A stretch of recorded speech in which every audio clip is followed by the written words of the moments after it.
সবাইকে আমন্ত্রণ জানাচ্ছি বিডি লাইভ 24 নিউজে। শ্রীনগরের চাঁদামুক্ত এলাকা গড়ার লক্ষ্যে সংবাদ সম্মেলন করেছেন ইউনিয়ন যুবদল।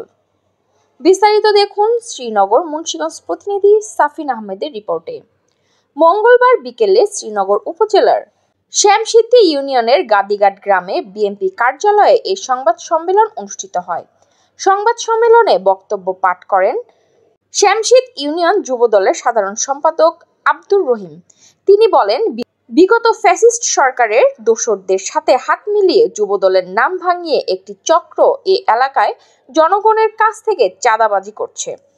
এতে করে বিএনপি ও যুবদলের সুনাম ক্ষুণ্ণ হচ্ছে। আমরা এলাকার শান্তি শৃঙ্খলা বজায় রাখতে যুবদলের পক্ষ থেকে চাঁদাবাজদের বিরুদ্ধে প্রতিরোধ গড়ে তুলব।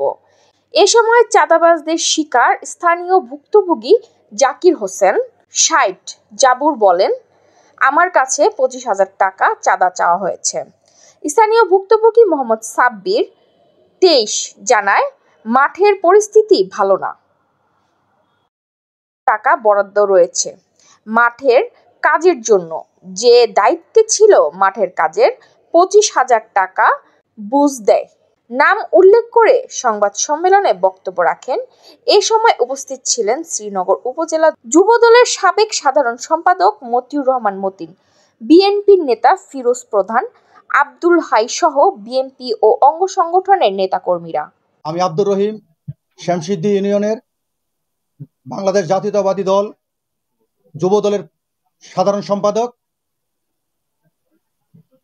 আজকে আমাদের যেই সম্মেলন, আমাদের মূল বক্তব্য চাঁদাবাজ মুক্ত শ্যামসিদ্ধি ইউনিয়ন গড়ার লক্ষ্যে যুবদলের পক্ষ থেকে সংবাদ সম্মেলন।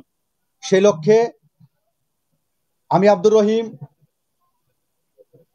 গত শ্যামসিদ্ধি ইউনিয়নের যুবদল আমরা গত ৬-৭-২৫ তারিখে রোজ রবিবার গাদিঘাটের ১ নং ওয়ার্ডের কর্মী সম্মেলনে আমার একটা বক্তব্যের পরিপ্রেক্ষিতে শ্যামসিদ্ধি ইউনিয়ন বিএনপির সাধারণ সম্পাদক মোহাম্মদ ওবায়দুল ইসলাম ইয়ামিন আমার বক্তব্যকে চ্যালেঞ্জ করে সে আমার ইউনিয়নের বিএনপি অথবা যুবদলের যদি কে চাঁদাবাজিতে লিপ্ত থাকে, সেই ইউনিয়নের বিএনপি অথবা যুবদলের যদি কেউ চাঁদাবাজিতে লিপ্ত থাকে আপনারা প্রমাণ করুন, অন্যথায় আপনাদেরকে ইউনিয়নের জনগণের কাছে ক্ষমা চাইতে হবে।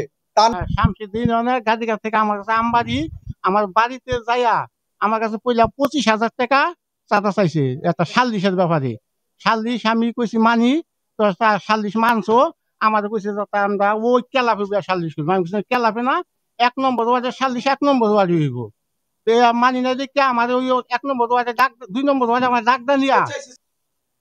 প্রিয় এলাকাবাসী, সবাই অবগত আছেন যে ৫ তারিখের গণঅভ্যুত্থানের পর দেশে যে পরিমাণের আপনাদের যে বিগত দিনের যে দলগুলা ছিল, দলগুলার মধ্যে একটা অংশ উগ্রবাদী মেজাজে দেশের নানান জায়গায় নানান ক্ষেত্রে সিন্ডিকেট, চাঁদাবাজি, লোকজন হয়রানি এগুলা শুরু করছে। এর মধ্যে আমরা যুব সমাজও একদিক দিয়ে একটা জিনিসের শিকার যেমন আমাদের মাঠের অবস্থা ভালো না। মাঠের কার্যক্রমের জন্য ৩০,০০০ টাকা বরাদ্দ হয়েছে। এলাকা ভিত্তিক ১ নং ওয়ার্ড ২ নং ওয়ার্ডের ময়মুরব্বীরা সহ গাদিঘাট বড় ব্রিজে মিটিং করে ৩০,০০০ টাকা বরাদ্দ করা হয়েছে। তো আমরা কার্যক্রম আরো বাইরে রেমিটেন্স এলাকার যুবকরা সবাই মিলে টাকা উত্তোলন কইরা উঠায় একসাথে মাঠের কাজের দিকে আগাইছি। তো কাজ করার সময় টাকা আমরা পুরো হাতে পাই নাই, টাকা পাইছি ২৫,০০০ টাকা। আর ৫,০০০ টাকা কই? ৫,০০০ টাকা যে দায়িত্ব ছিল, খোঁজ নিলে নাম আসবো, নাম প্রকাশ হয়েছেও আমি বলতে চাইতাছি না, কিন্তু আমরা তো ধরুম, আমাদের ধরতে হইব যে এই চাঁদাবাজি গুলা কারা করে। ঠিক আছে? তো আমার